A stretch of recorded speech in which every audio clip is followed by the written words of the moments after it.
What's up, guys? Welcome back. And tonight we're doing a little something different. If you saw me on Twitter or Instagram, um, came out with the call to action, asked for a few mailbag questions, and that's what we're going to get into for this video. So question number one is a Browns question, kind of a two-parter, but I'll get into part one first. So the question is, if the Browns don't address QB in the draft, sign a veteran, and then struggle again next year, is it over for Stefanski? Answer is yes. The answer is very much yes. And I was actually talking about this earlier today with a coworker. Um, I believe the only reason Kevin Stefanski and Andrew Berry still even have their jobs right now is because Jimmy Haslam was the one to officially pull the trigger on getting Deshaun Watson. Like maybe Andrew Berry came up with the idea. Like I saw it floated around. I don't know if it was an article or somebody was speculating, but um that Andrew Berry like brought up the idea. Jimmy Haslam said okay. They did their meetings. Deshaun originally wasn't going to pick the Browns. Andrew Berry was like, well, we tried. It's fine. We'll move on. Jimmy Haslam was like, no, do what you got to do. Get him to want to come here. Guaranteed the contract. And unfortunately, the rest is history. Um, but yeah, I think that was Jimmy Haslam's decision. With Andrew Berry and Kevin Stefanski, um, I really think it's put up or shut up time. 2025 is definitely the make or break year because the way the roster is set up, there's not really time for a rebuild. We have one of the best players in the NFL on this roster, in Myles Garrett, and he literally already said, "Not trying to rebuild, not trying to wait around for you guys to figure it out. So you need to figure it out."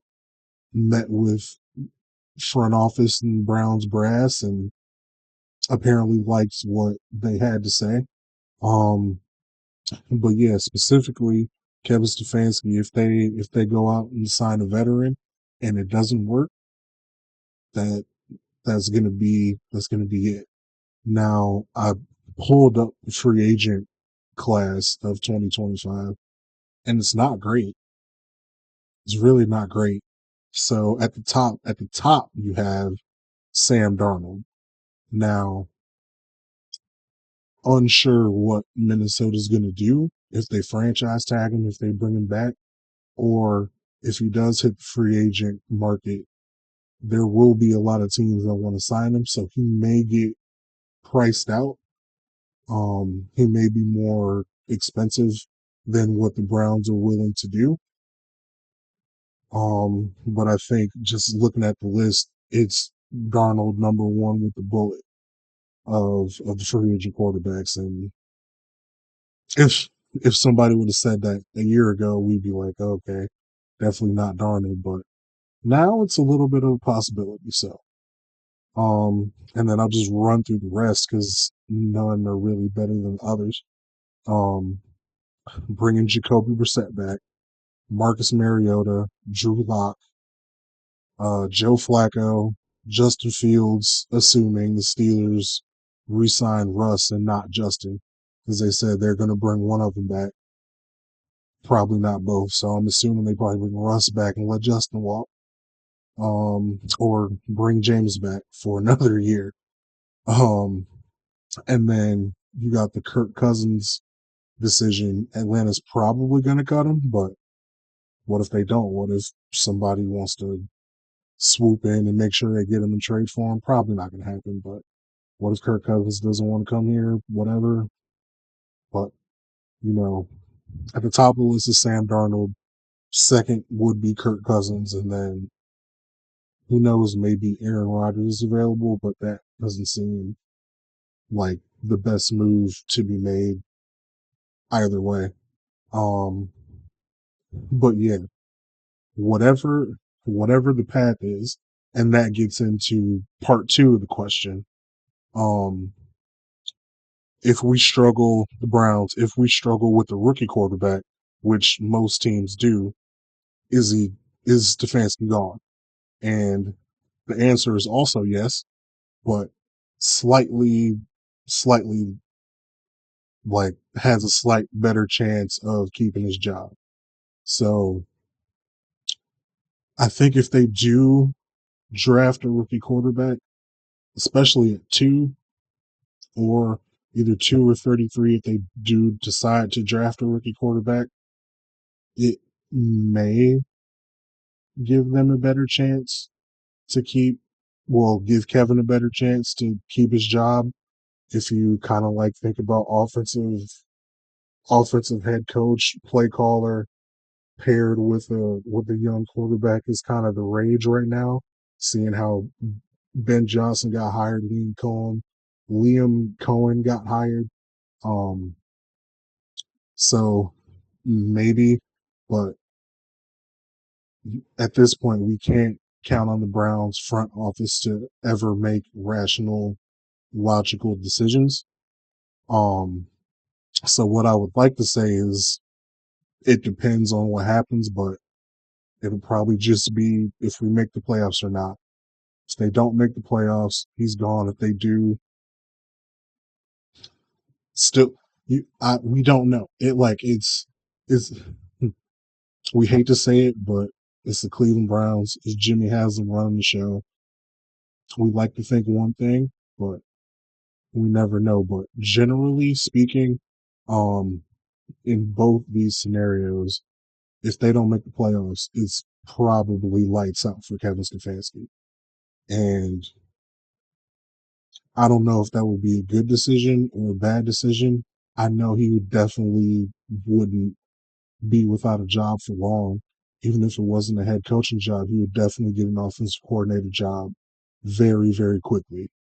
I do know that for sure. So, um, so yeah, I hope neither scenario happens in the negative.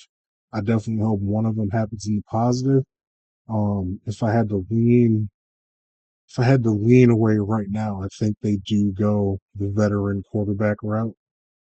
Um, but it's still January right now as I'm recording, so we really have no idea. It's going to be a long time until April.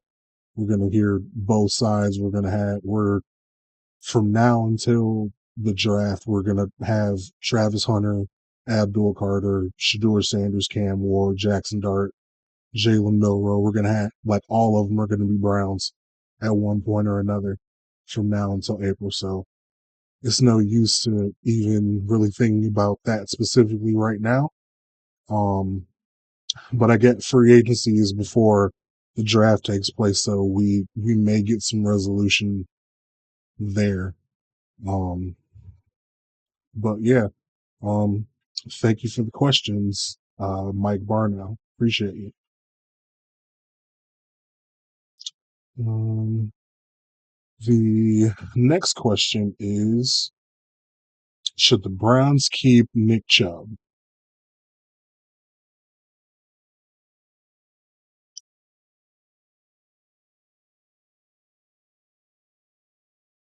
You know what the answer is.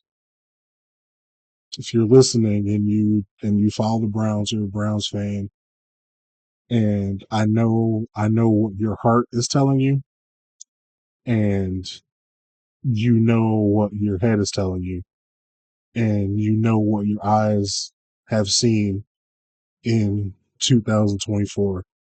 And the answer is respectfully no. Browns shouldn't keep Nick Chubb at this point. Um, I think at this point, if you keep him on the roster, it's going to do a disservice to everybody. And what I mean by that is, I think it's going to do a disservice to him, because to everybody in Cleveland, he's Nick Chubb. He'll never not be Nick Chubb, the Nick Chubb that we know and love in Cleveland, Ohio. So what? So the expectations are going to be that he's that 15, 16, 1,700 yard a year guy with 12 touchdowns, breaking tackles, breaking long runs. It doesn't matter that we know that we saw him tear every ligament in his knee and now he's recovering from it. It doesn't matter that we saw him struggle, frankly, in 2024. Um, it's not going to matter. If they see number 24 out there, they're going to expect one thing, and it's a disservice to the fans because they're going to expect it. They're not going to get it. It's a disservice to him because the fans are going to expect it. And I know he expects it from himself, but frankly, it just doesn't look like he's the same guy. And it's sad to say, and I hope I'm wrong. I hope I'm wrong. I don't want to be correct in saying that, but I think I think it's best for him to move on and see if he can latch on to another team and rejuvenate his career elsewhere. Um, and I wish him all the best. And I really do wish him all the best. But just for this Browns team in 2025, um, because if he's on the roster, he's going to be the starter, and they're going to trot him out there, and it's and you just don't want to be forced to play a guy because if they bring him back, they're going to have to pay him, and you just don't want to be forced to put that guy out there when it doesn't seem like it's going to be productive for anybody. Now, again, I hope I'm wrong. Um, don't know what the Browns are actually going to do. Um, because I know they love him. I know it's like he's one of the leaders in the locker room, and they did restructure his contract for him to be a Brown in 2024. So they may think outside the box with him. So I'm not really ruling anything out. But if it was me, I would personally, unfortunately, not bring him back. And people might be mad at that, but it is what it is. It's football. I'm sorry. So um, that question was from my brother Eric, and I appreciate that question. Thank you. Oh, also wanted to add, had a note on there. I think I I think that the whole room will be different. I don't know. Pierre Strong might come back, um, but I don't know if Jerome Ford will still be there. He probably will be. He's still under contract for one more year, but I think a lot of that room is going to be different. I think the running back that starts for the Cleveland Browns in 2025 is not on the roster yet. I think he is going to be a rookie that's drafted that takes the starting snaps for the Browns because if you look at this draft class, there are way too many good running backs to for every team to not want to draft one. Now I don't think there's 32 good running backs, but there's a good like 12 to 15 of them in this draft. And like they're not all superstars, they're not all going to be bell cows, but I definitely think there's enough running backs in this draft for a lot of teams to pick one up and to get useful carries out of them. And I think the Browns will be one that get one, and that guy will be their day one starter. Um, so yeah, wanted to add that. Thanks for the question. All right, next question. All right, switching gears a little bit. We got it's a WVU question. West Virginia University football question. So it says, with the evolution of the transfer portal, teams can change direction faster than ever, like Coach Sig in Indiana. Given the schedule and general excitement, what do you think is a realistic outcome for WVU in Rich Rod's first year back? And are you optimistic or doubtful about his hire? So, if I'm optimistic or doubtful, um, I'm definitely optimistic. And I'm optimistic because it seems like Rich Rod is really happy to be back in Morgantown, and the boosters are really happy to have him back in Morgantown. And I think those two things together um, are going to make the boosters donate some more money, which means better NIL and maybe some better recruiting for Rich Rod while he's there. Now, when Rich Rod left, it was under crazy circumstances. He wanted to, was in the running for the Alabama job. So that means he was doing well.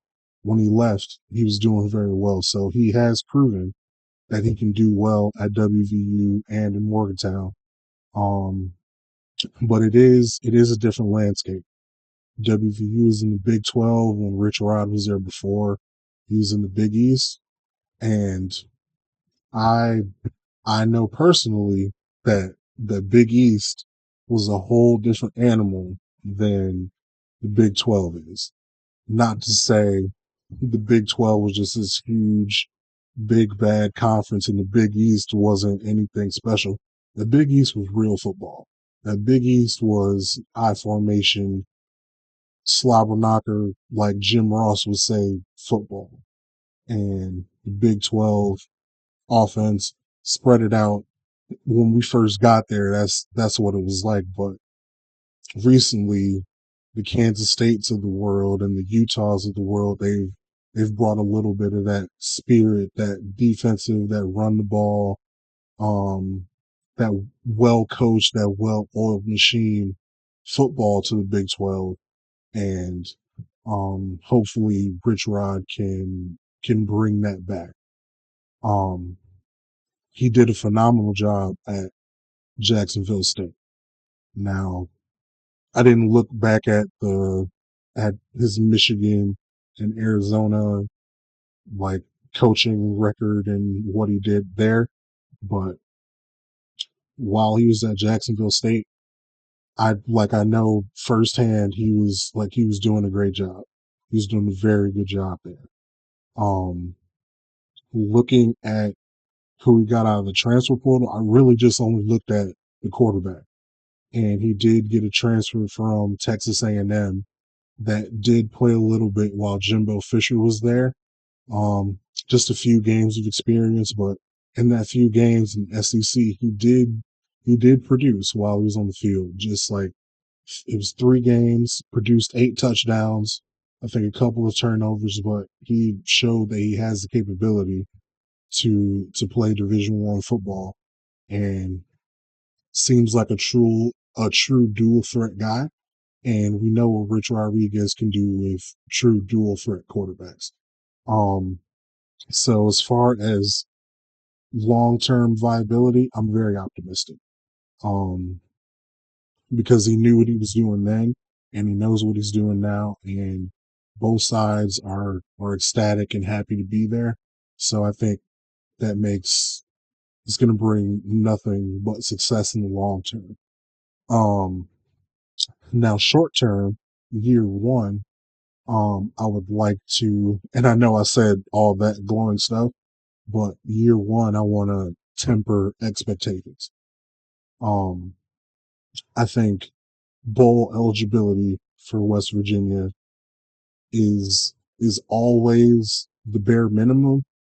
Um, they should always be getting the bowl games, like no matter what, no matter the coach, no matter the situation, they should always be winning at least 6 games.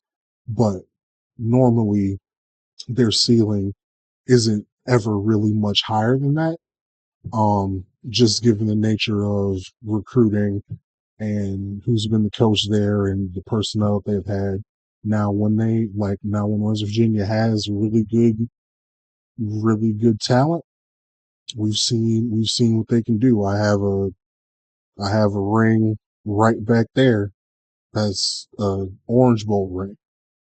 The hot like when it's cooking, it'll cook. It'll really cook. But I've also been there when it's 4-8 and they lose to Kansas when Kansas was the worst team in the FBS and hadn't won an FBS game in I don't know how long, and they snapped the streak against us. I was there, so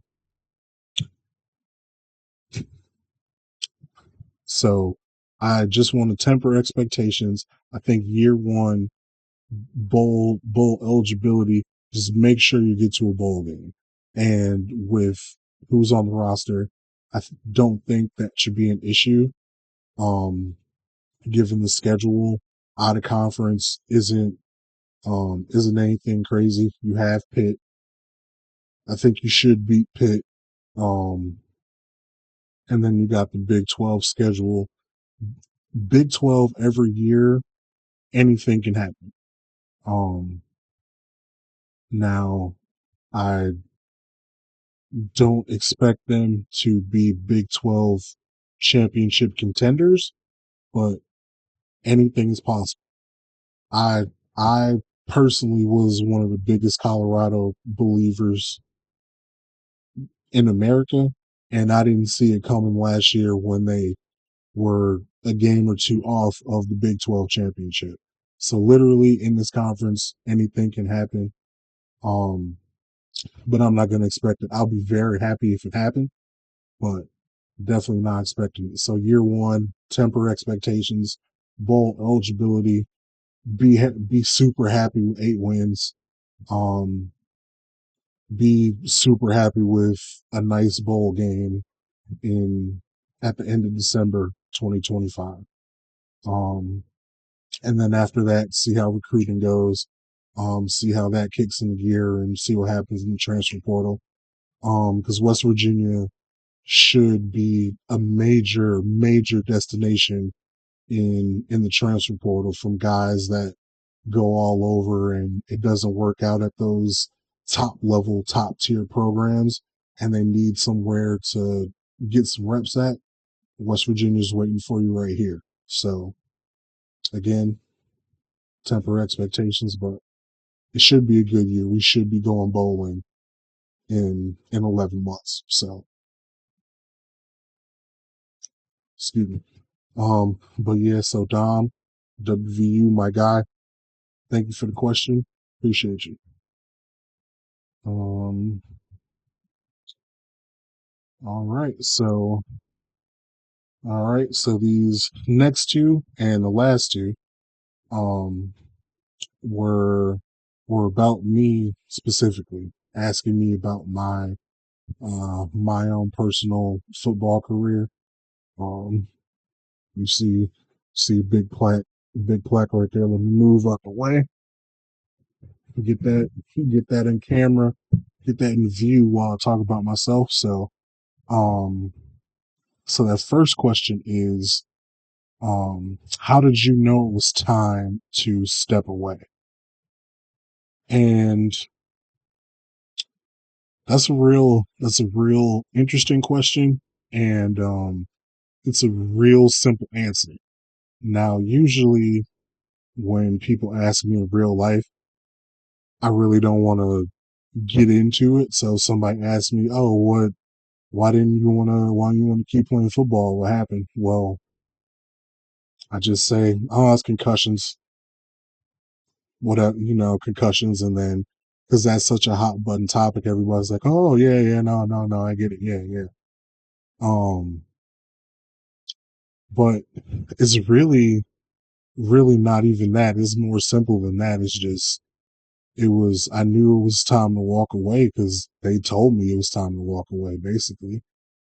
Um, and what I mean by that is I wasn't getting reps at West Virginia. I wasn't really playing that much football. I was practicing a lot of football. Um, I was doing football workouts, but I wasn't playing in any games. Across 4 years of college football, I played about one single game, and a lot of factors come into that. Um, some of it, I'll start by saying like most of it was my own decisions, my own decision making, my own issues that I had. Um, but if if you were there and if you know, you know, I think a little bit of it was some, and I'm not going to get into much specifics, but some coaches don't understand that different players need to be coached different ways. And specifically, I wasn't getting coached the way I needed to be coached to be the best player I could be. But that's also on me because I didn't adjust. I didn't make, I did not make an adjustment to what was happening in my surroundings. And, um, looking back on it, I don't blame myself because I didn't know what I was like. I didn't know what to do. I didn't know who to look to, didn't know what guidance to get. Um, if I knew things that I knew now, um, it would, it would be a lot different. Outcome would have been a lot different, um, but yeah, it's water under the bridge now, but yeah, I knew it was time. I knew it was time to walk away because there was no more road left to walk, essentially. Um, and at the time, I was relieved, um, that I didn't have to worry about that responsibility anymore. Um, just had to continue being a student, um,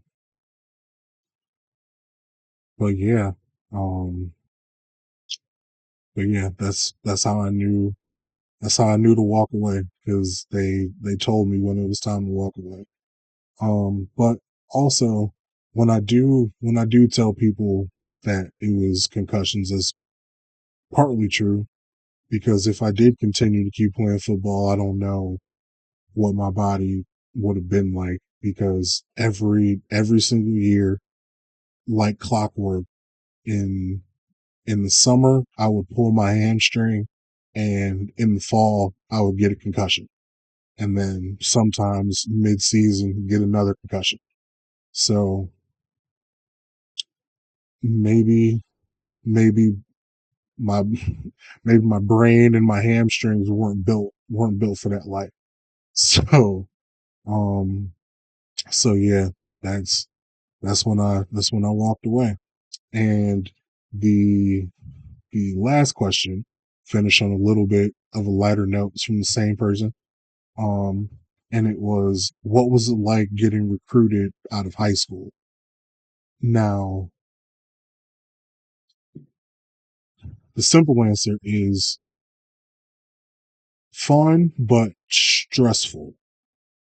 Um, it was very stressful getting recruited out of high school. Um, because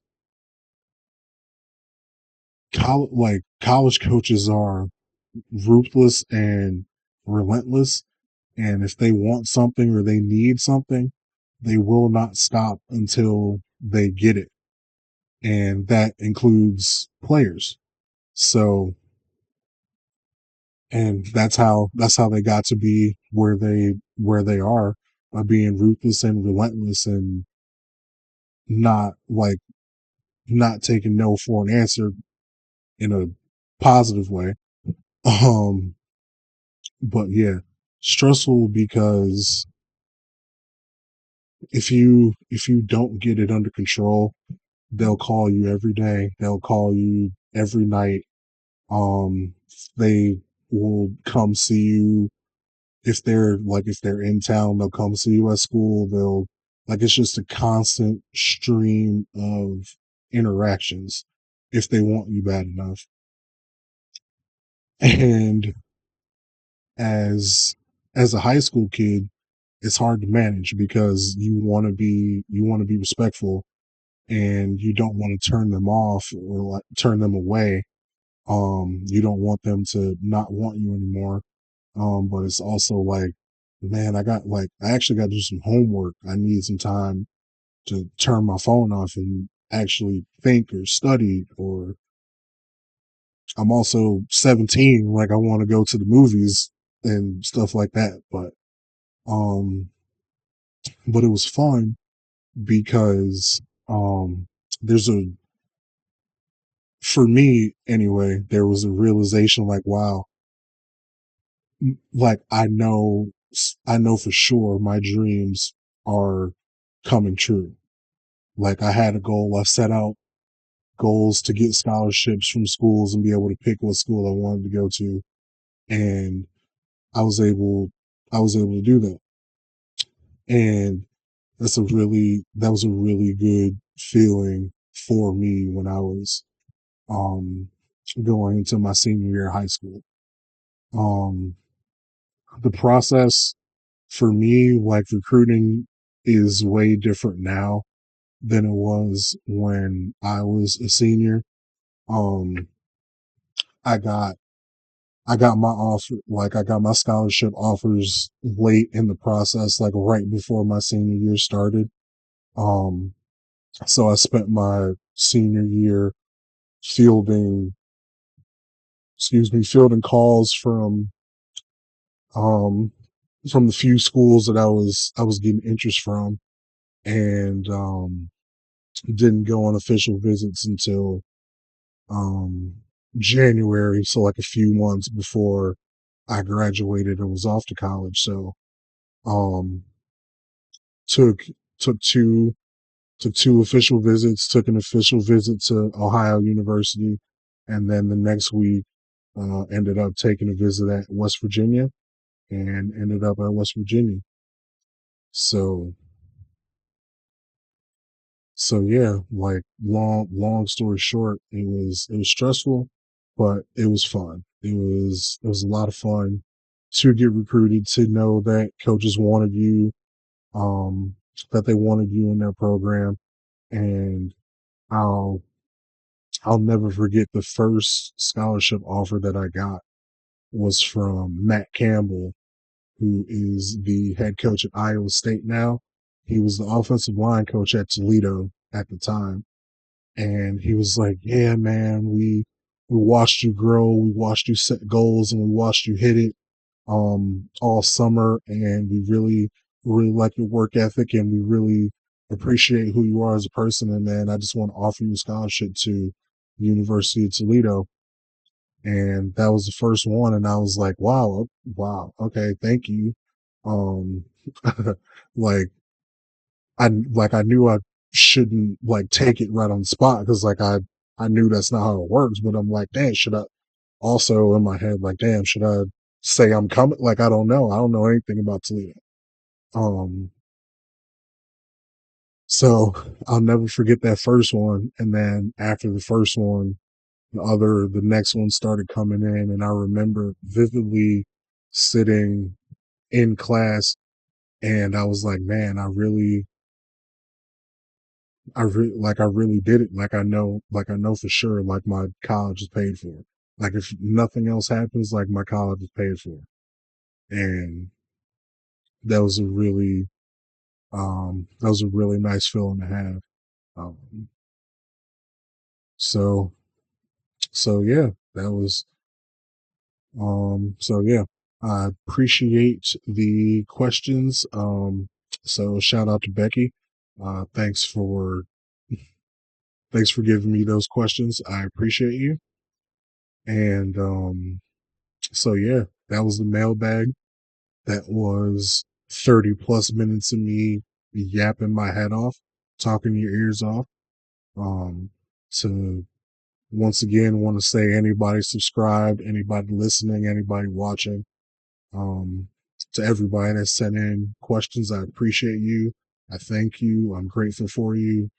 Um, yeah, I'm appreciative of every view, every subscriber, everybody saying, man, I like what you're doing. Keep going.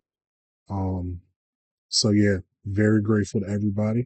And I'm gonna keep it pushing, keep it going, keep the content coming for you. And hope you enjoyed the mailbag. If you did, keep sending questions. I'll keep answering them. If you didn't like it, actually don't tell me because I don't want to know. But no, if you don't like it, tell me. Then we'll cut it out and we'll we'll do something different. We'll do something else. Um but yeah, so thanks to everybody listening. If you're still watching, appreciate you. If you're not subscribed, hit that subscribe button, like, leave a comment. Everything, all the other podcasts do. Appreciate it. So until the next time, see you.